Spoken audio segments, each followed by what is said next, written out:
এরপরে এখানে এসে শুনলাম তারেক জিয়াও উনিও আবার এটা পাল্লা দিতে গিয়ে বলেছেন যে আমিও হাফ ছিলেন।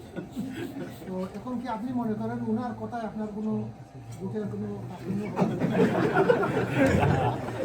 এই ধরনের বহু কথা মার্কেটে আসে নাই? আসছে তো, সজাগ ছিলেন। ইভেন আগের দিন একটা জরিপ প্রকাশ পেয়েছে, সেই জরিপে কি ছিল, সাদেক কাইম 9% আর আরেকজন প্রার্থীকে 62% দেখা যাচ্ছে, কিন্তু ভোটের ফলাফল এটা আসলে। এরকম বহু জিনিস ময়দানে ফ্লোট করে।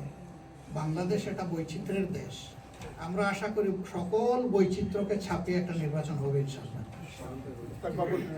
আসসালামু আলাইকুম, আমার নাম রহমত আলী, আমার টিভি অনলাইনে কাজ করি, আমার বাড়ি সিলেটে। তো আমি যেমন দেশে গিয়েছিলাম, দেশে যাওয়ার পরে আপনার জন্য ক্যানভাস এটাও শুনেছি, তারা একটা বাড়তি কথা বলতে চাচ্ছে। দেখো, এটা তো এতদিন যাবৎ পররাষ্ট্রমন্ত্রী, অর্থমন্ত্রী এবং শিক্ষামন্ত্রী হয়েছে, প্রধানমন্ত্রী হন না।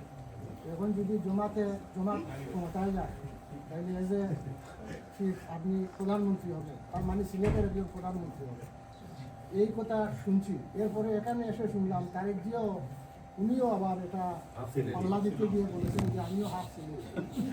তো এখন কি আপনি মনে করেন উনার কথায় আপনার কোনো বুথের কোনো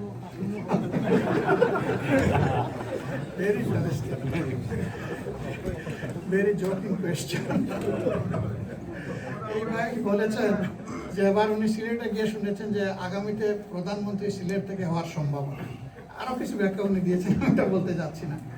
এখন মানুষ হয়তো ইঙ্গিত করেছে ওনার ধারণা অনুযায়ী আমার দিকে। আবার তারেক সাহেবও গতদিন একটা বক্তব্য রাখতে গিয়ে বলেছেন যে আমি হাফ সিলেটি। এখন কি সিলেট ওইটা হবে না এটা হবে?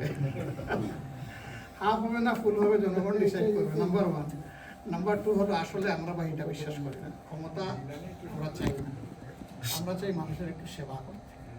ক্ষমতা মানুষকে অন্যরকম বেপরোয়া, শব্দটাই বড় ভয়ঙ্কর। কুলিল্লাহুম্মা মালিকাল মুলকি তুতিল মুলকা মান তাশা ওয়া তানজিউল মুলকা মিম্মান তাশা। আসলে ক্ষমতাবান হচ্ছেন আল্লাহ তাআলা, তিনি হচ্ছেন আলা কুল্লি শাইইন কাদির।